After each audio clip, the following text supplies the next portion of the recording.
So as more and more of you are providing me with very interesting feedback about the Amazon interview, I thought I'd make another video on things to avoid while answering behavioral questions, because there's a very interesting learning curve while preparing for this part of the Amazon interview. So I thought I'd share with you some key points that you should avoid or taking it into account while preparing your answers for the 14 Amazon leadership principles.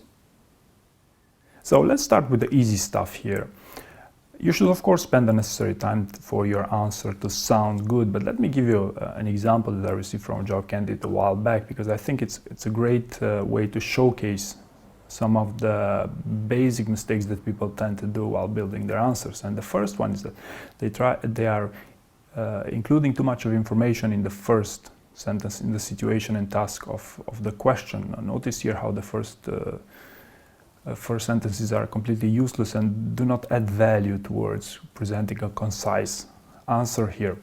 Now, the second observation here, notice how the candidate used words directly from the leadership principles. They copy-pasted these, and again, this might be a good idea for some of the lesser known principles, but usually it's a very dangerous game. So notice here as well how they try to include as many leadership principles as possible, which is another terrible idea, because what you want here is only transmit one, at most two leadership principles, because you want to ensure that your recruiter got the idea that you wanted to transmit a leadership principle here. You don't want to send too much information, because your message will become a lot less clear. And finally, using the STAR format might sound like an obvious thing to do, especially if you've heard about the STAR format, but what happens in reality is that it's pretty tough to get used to answering any questions in the STAR format, because there are some simple questions and there are some not so simple questions that you should prepare for. So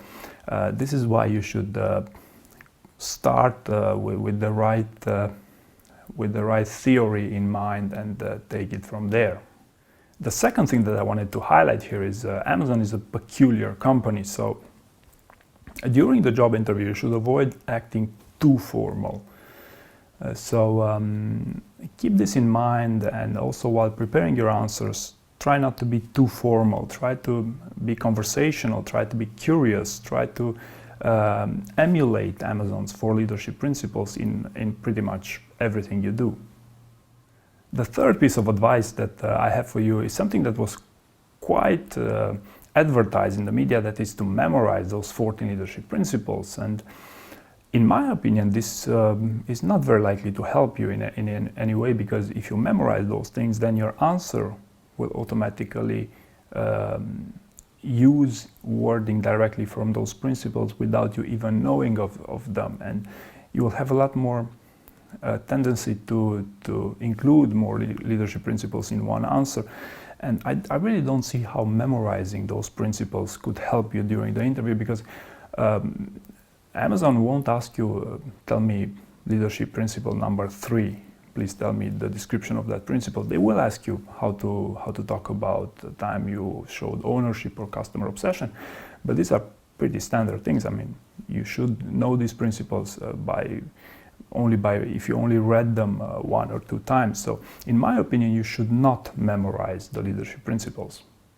Number 4 is actually another one that's been quite out there in the media for a while, and this tells the number 1 reason why candidates get a bad impression, get a bad experience throughout their interview, and probably one of the main reasons for rejection as well, is they don't act as themselves. They are not showcasing their true self.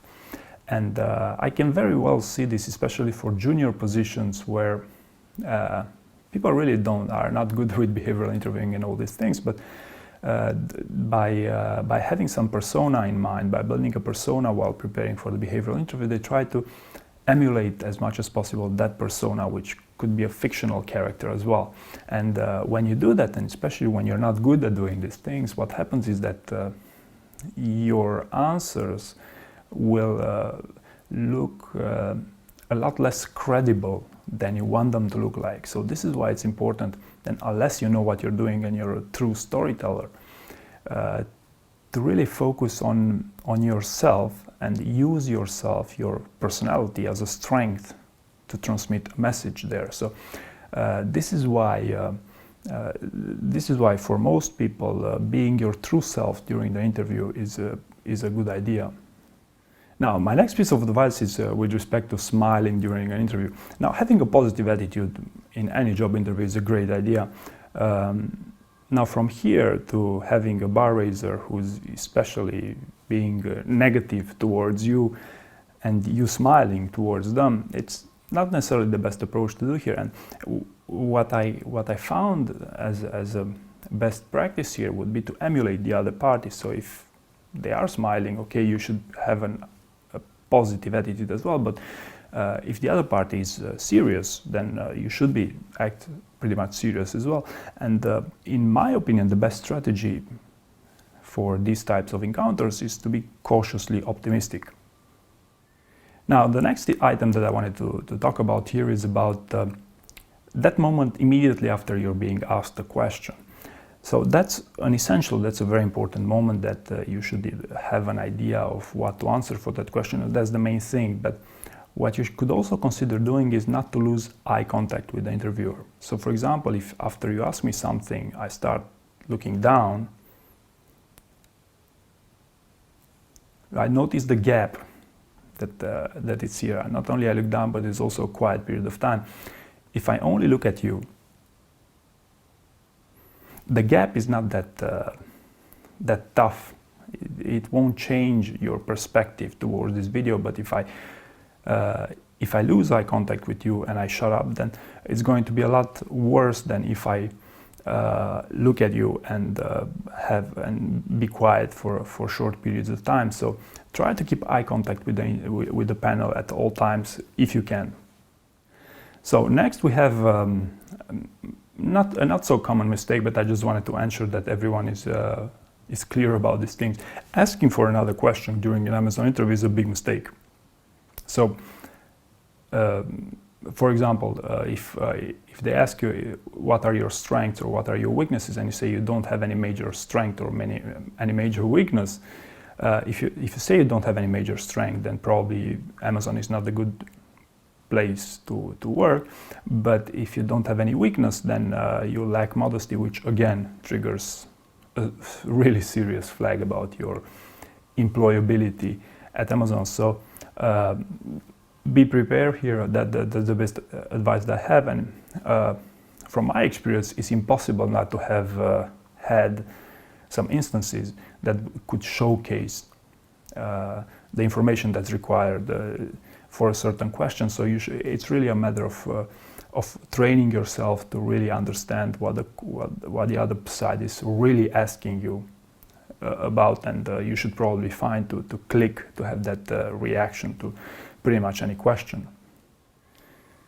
And another thing that happens especially during the Amazon loop, is that many candidates, because they prepare too few stories, or they don't understand the need to prepare content for the interview, they tend to repeat the same stories over and over again. Because if you think about it, an interview, you'll be lucky if your interview is just 3 hours, but usually it's more like 5 or 6.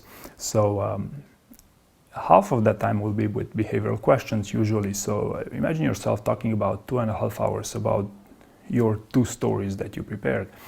It will be hard for you not to have overlap and not to sound repetitive. And the more repetitive you sound, the lesser chances that your answers will be perceived as exceptional. So your idea is to put together a great show after all, right? So try to, so the way you can avoid this overlap between answers and repeating the same thing over and over again is to add diversity to your stories. Like if you can, prepare 5 stories. Now, if you have 2 big stories, try to split those stories into smaller but unique ones. Right? If you had a large project, then don't always start with, well, I was working on that large project. When I was working at some features in a previous project, would automatically split that into a smaller project, which you could use to address to answer multiple questions differently. So to add diversify your answers here. Then the next thing that I wanted to talk about here is there's a huge difference between brainstorming for a story, between writing that story, between talking that story to yourself, in other words, in your head. And also there's a huge difference from speaking that story, when you're speaking even all by yourself, only talking to a camera like I'm doing right now. And there's also difference when you're speaking to someone about that given answer. So there's a huge difference between all these communication methods, and many people don't realize these things until it's a bit late. So whenever you're building your answers, probably the best idea would be to have, I'm sure that the best idea is to have somebody to role play with your answers immediately on the spot. Then if you don't have someone, then at least speak those answers out loud. It's really important. That's as close as you can get in a one-man show experience. But the idea is that it's a huge difference from writing from a written answer to a spoken answer. And you should be really, really careful with these things, because do not spend too much time writing answers as opposed to speaking those answers out loud. And last but not least, try to avoid saying "we did this." Just say "I did this," because the interview is all about yourself, and it will take you a bit of time to train yourself. And by the way, if you say "we" during the interview, I don't think you should correct yourself, say, "Oh no, sorry, I wanted to say I did." You said it, all right, just move on. But if you can, prepare yourself, train yourself not to say "we" but "I." And this is particularly relevant to sales roles in which you are used to this type of wording. All right, so these were the main the key points that I wanted to talk about here concerning about how to answer behavioral question during also the phone screening part of the Amazon interview, but especially during the loop. So hopefully you found this information useful, and thank you very much for watching.